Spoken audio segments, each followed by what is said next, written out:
Hey there, investors! Today I'm diving into the easiest way to convert XRP to USD. Whether you're a seasoned crypto trader or just getting started, I've got you covered. First things first, you need to create an account. Head over to a trusted exchange platform.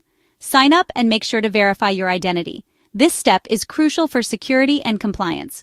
Once your account is set up, it's time to deposit your XRP. Most platforms allow you to deposit XRP and other crypto assets 24/7, so you can do this anytime. Just follow the deposit instructions on the platform. Next up, selling your XRP. There are a couple of ways to do this. You can place a market sell order for an immediate transaction at the current market price. Or if you have a specific price in mind, you can place a limit sell order.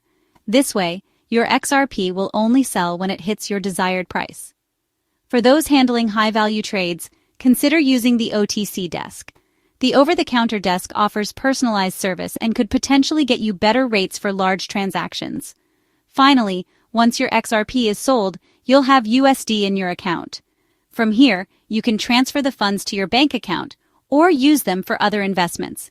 And that's it. Converting XRP to USD is straightforward and can be done in just a few steps. Remember to always stay informed and choose platforms that prioritize security. Thanks for watching. If you found this video helpful, don't forget to like and subscribe for more investment tips.